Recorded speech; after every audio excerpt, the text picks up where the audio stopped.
Das ja, aber sag mal Daniel raus. All right. So, first things first, guys. How are you? Good, very good. Too alive, but doing good.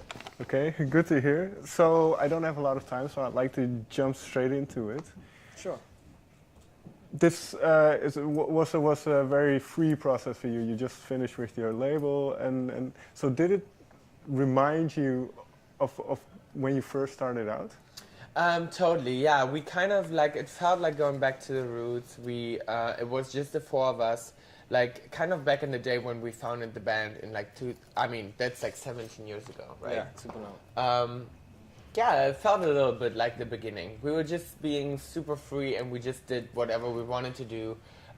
We produced ourselves, we wrote ourselves, like nothing else was important. It was just, we were just focused on making music that we love and that we want to do, and nothing else mattered. And I saw a picture on your Instagram which had the four of you on it when you were quite young. I don't know if you know which one I mean. Yeah. But so if seeing that picture and then going through those memories, what was making music like back then? It was simpler, like it was just easy because it was just about making music, like nothing else mattered. And then sometimes, record companies and, the music industry makes it very complicated, right. And I feel like success, of course, and as well, success, yeah. So I think the challenge is to keep the simplicity and the reason why you started out, and that is because you enjoy music. Right. And we kind of wanted to go back to that. Like, we enjoy music, and this is why we do this. This is why also we announced the tour before we even finished the album, is because we wanted to play. We're like, yeah, we need to go back on the road. Like, we want to play. We didn't want to spend too much time with, record company bullshit, Sure. Well, it's interesting that you mentioned the success because starting out at your age, I believe you were about 16, 17 when everything started to take off. So what was that like? How did you experience going through all that hectic?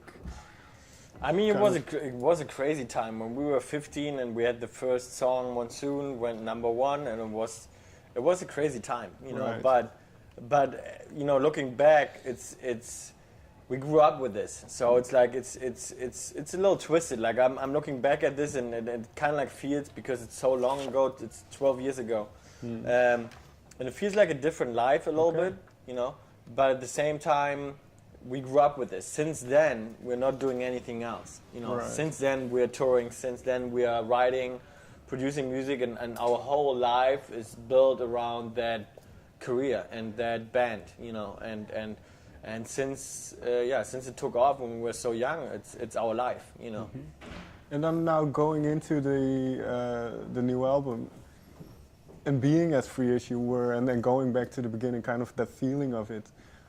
Where did you start? What was it? A song? Was it a sound? Where did you start? I mean, we kind of took confidence from the last record because we kind of started out on the last record to produce and write so much more on our own and have less people involved, even though there were a lot of other people. So there were still compromises here and there.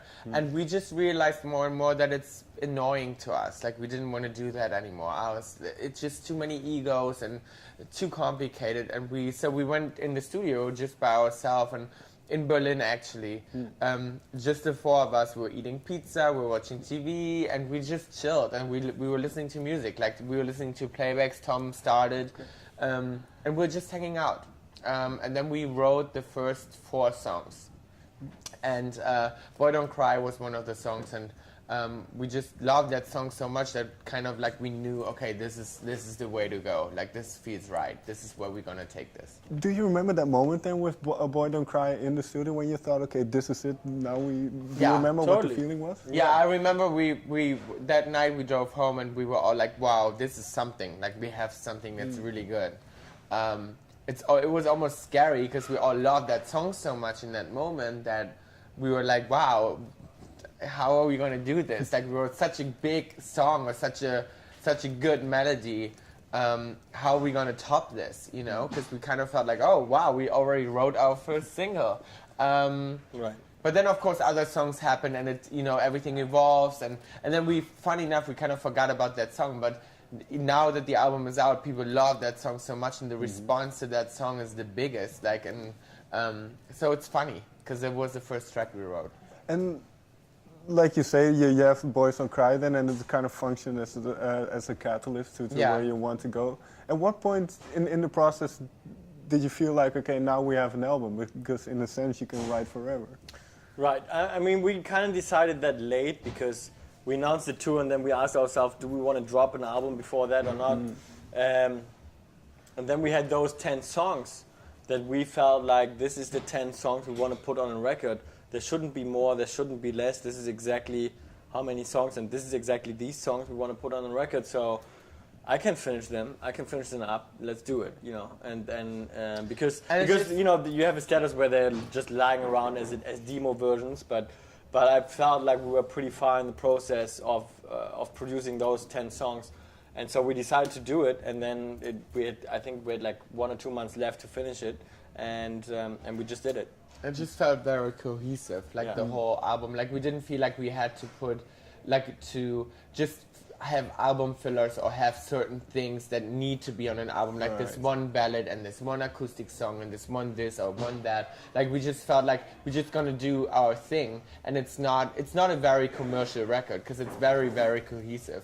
But we didn't care about, you know, fulfilling, you know, any standards you have to have on an album. That's why we were like, let's just do these 10 songs, and this is one world. It's like one sound world. Right.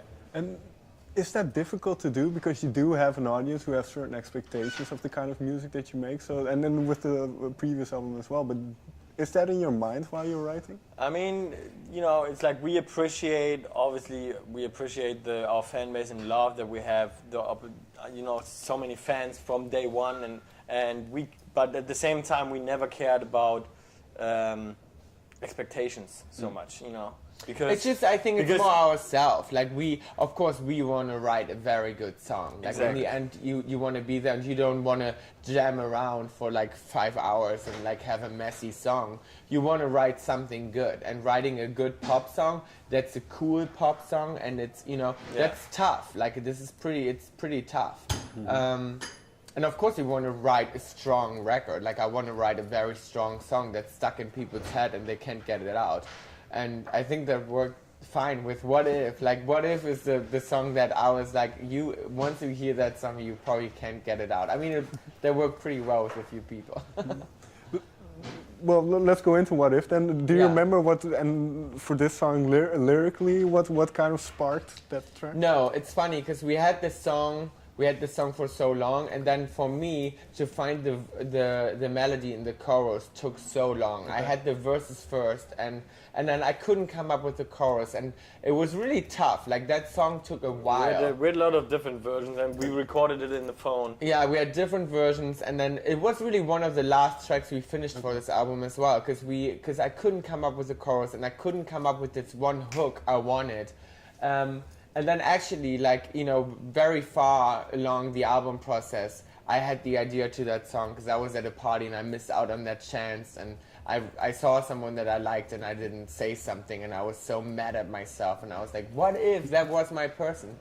So that's how I wrote the song. This is how it happened. Like after that party, I came up with that line, and then we took our dogs for a walk, and then I had the vocal melody, yeah. And well, we talked about the fans already, but and you can see it outside, and it's everywhere, I suppose, where you go. And this is going to be difficult to answer, but do you know why you have such loyal fans? I don't know. I feel like, I don't know. I mean, I think it's a lifestyle. I really do think that the people, they live that whole Tokyo Hotel lifestyle with us. It's almost like a choice how you live, you know, being on the road. Like some of them come to 15, 20 shows, they travel with us. It's like, it's crazy. And it's almost like this choice you make, and they want to live this life with us and be a part of this. And it's very much like a family. I don't know, maybe because they grew up with us. There are so many people that say, oh my God, we grew up listening to your music, which makes us feel so old. But and they're in the same age now, and you know. They grow with you because you grow up. They grew up with us. Yeah, I grew up with us too. I grew up with us. Yeah. So we have something in common. I think that's the main part. Yeah. All right, guys. Thank you so much. Thank you so much. Thank you. Confessions.